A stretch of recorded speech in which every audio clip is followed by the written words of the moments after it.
식물에도 유행이 있다는 사실 아시나요? 얼마 전에 다녀온 고속터미널 상가에서 최신 유행하는 식물들을 만나봤답니다. 그동안 블로그 하면서 봤었던 이웃님들을 키우던 신상식물들이 이곳에 종류별로 다 있더라고요. 아직은 이름만 겨우 들어본 아이들이 많지만 앞으로 이 아이들이 대세일 날이 과연 올까요?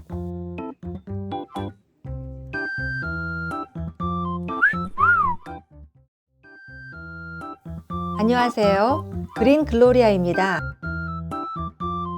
제 구독자님이라면 제 식물적 취향이 꽃식물보다는 초록잎이 빳빳한 관엽 종류의 나무라는 걸 눈치채셨을 텐데요. 제가 좋아하는 식물은 일단 나무스러워야 하고요. 풀처럼 줄기가 흐느적거리거나 딱딱한 목대가 없는 식물은 이상하게 마음이 가지 않더라고요. 그래서 그런지 요즘 많이 키우는 제라늄이나 베고니아 종류는 제 눈에는 풀 같아서 끌리지 않는 것 같아요. 꽃식물 역시 오렌지 자스민이나 꽃기린처럼 나무에 달리는 꽃식물은 또 예뻐 보인단 말이죠. 식물의 수는 해마다 늘어나고 키울 공간은 제한되어 있어서 식물 늘리는 일을 최대한 삼가고는 있지만 여전히 마음에 드는 식물이 보이면 꿈에 자꾸 나타나서 어쩔 수 없이 결국에 하나둘 들이게 되더라고요. 제 베란다 정원에는 오래된 식물들이 대부분이지만 덜어는 신상 식물들도 몇 가지는 갖춰놓고 있는데요. 제 나름 신상 식물이라고 우기고 싶은 식물들 몇 개를 한번 하나씩 보여드릴게요. 제가 구입한 신상 식물들은 모두 어디선가 보고 나서 한눈에 반해버려 구입한 아이들이 대부분인데요. 제게 구매 욕구를 불러일으킨 아이들 먼저 보여드린 후 제가 키우게 된 아이들 보여드리죠.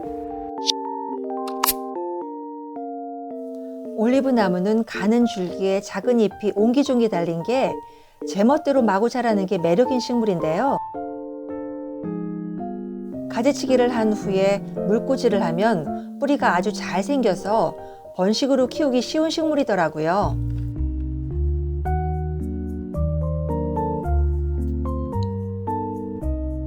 저도 작은 아이를 삽목으로 키우기도 하고 물꽂이로 뿌리를 내리고 있는 아이들도 있지만 이렇게 크지도 작지도 않은 적당한 아이를 데려와서 키우는데 어찌나 성장 속도가 빠른지 벌써 여러 번 가지치기를 해줬다니까요. 피어리스는 제게 토피어리 수영을 처음 꿈꾸게 한 식물이라 보석 같은 아이인데요. 지금 이 피어리스는 우리 집에 온 지 3년이 되어 가는데 제가 지금까지 키워온 식물들 중에서 가장 성장이 더딘 아이가 바로 이 피어리스예요. 벌써 분갈이를 2번이나 해줬는데 어쩜 이렇게 크질 않을까요? 그래도 이 녀석 키우면서 가지치기로 번식한 아이들이 꽤나 커져서 나눔도 하고 따로 키우기도 하지만 몇 번의 겨울을 나면서도 잘 살아줘서 아주 기특한 녀석이랍니다. 저는 몬스테라도 별 관심이 없었는데 어느 순간 이국적인 시원함이 느껴져서 당근마켓에서 이 몬스테라를 구입하게 되었어요. 요즘 하얀 전방 무늬가 있는 변종 몬스테라가 수백만 원을 호가하며 팔린다지만 저는 수줍게 고운 찐잎을 내주는 제 몬스테라가 100만 배는 더 예쁜 것 같아요. 오렌지 자스민은 4년 전쯤 이 동네 화원에서 보고 나서 완전 반했던 식물인데요. 아주 큰 대품을 단번에 보내버리고 다시 한 번 더 구입한 아이인데요. 여름에 피는 이 새하얀 꽃이 얼마나 좋은 향기가 나는지 키워보지 않은 분들은 아마 상상도 못할 거예요. 토피어리 수영으로 키워도 정말 예쁜 식물이죠.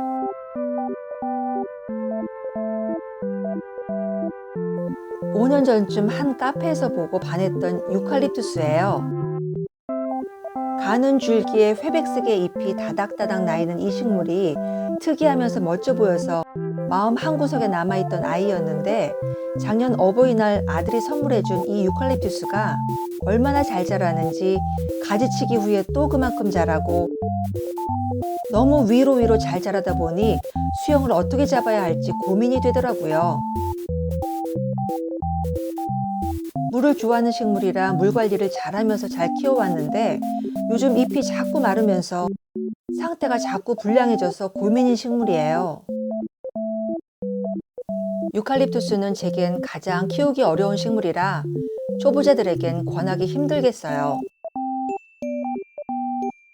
떡갈고무나무는 신상식물 이미지가 꽤 오래가는 식물인데요. 한 카페에서 발견하고는 입을 다물지 못했던 식물이죠.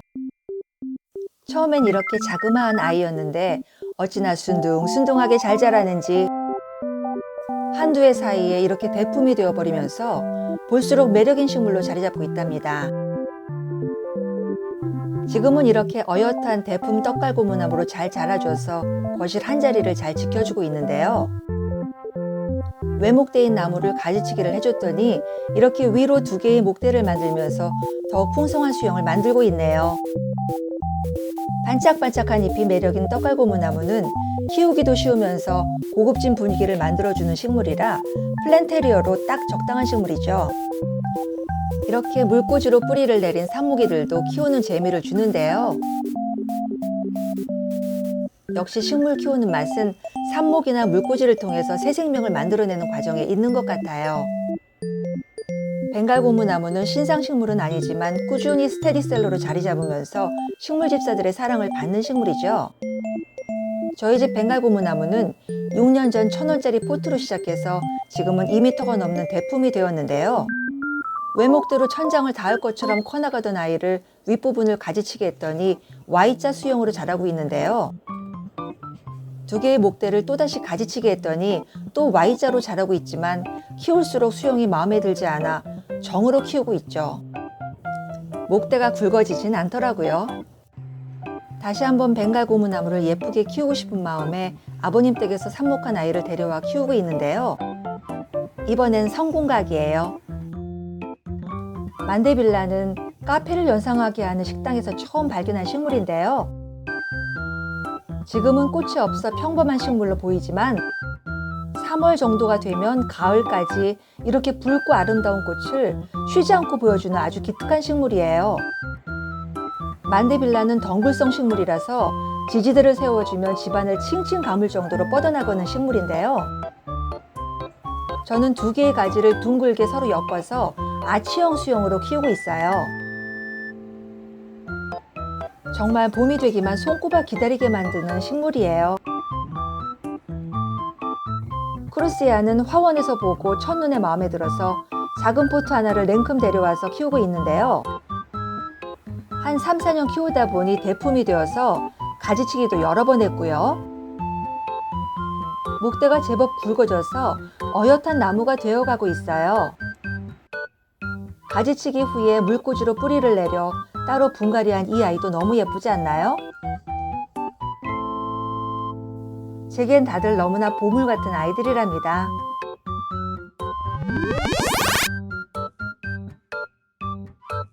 진짜 오랜만에 고속터미널 상가 고토모를 다녀왔는데요. 다른 화원들 중에서도 유독 예쁜 신상식물들을 진열한 상가를 발견하게 되었어요. 마침 주인이 없어서 영상을 짧게 찍을 수 있었는데요. 요즘 유행하는 마우리소포라나 크로키아 같은 여리여리한 식물들도 보이고요. 올리브 나무는 조금 큰 아이들이 여전히 신상식물 대열에 자리하고 있더라고요. 제가 막 관심을 가지게 된 황칠나무도 보이고요. 토피오리 수영으로 키울 수 있는 아앙무 혹은 사랑무, 이 아이들도 보이더군요. 여기는 아주 자그마한 다육식물들이 소형 토분에 담겨서 저마다 미모를 뽐내고 있더라고요. 아마도 이 상가는 토분 전문 샵이라 그런지 특이하게 예쁜 토분들이 많이 보였어요. 토분도 요즘은 주황색 오리지널 토분도 있지만 회백색이나 살구색, 화이트 색상이나 카키색, 블랙 색상 등 다양한 색상들이 등장하더군요. 이렇게 여러 종류의 식물들을 아기자기하게 꾸미는 것도 참 예뻐 보이죠? 저는 요즘 식물 유튜버가 되고 나서 이런 예쁜 화원을 운영하고픈 새로운 꿈이 생겼답니다. 새로운 트렌드의 식물들 가운데 항상 빠지지 않는 식물이 바로 벵갈 고무나무인데요.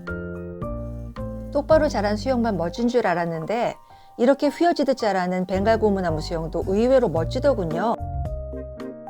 여기도 몸값 장난 아닌 아이들이 한 곳에 모아져 있는데 가장 중앙에 떡갈고무나무가 보여서 기분 좋았어요. 오늘은 제가 키우는 신상식물들과 함께 시중에 나와 있는 최신상 식물들을 함께 보여드렸어요. 지금까지 긴 영상 시청해 주셔서 감사합니다.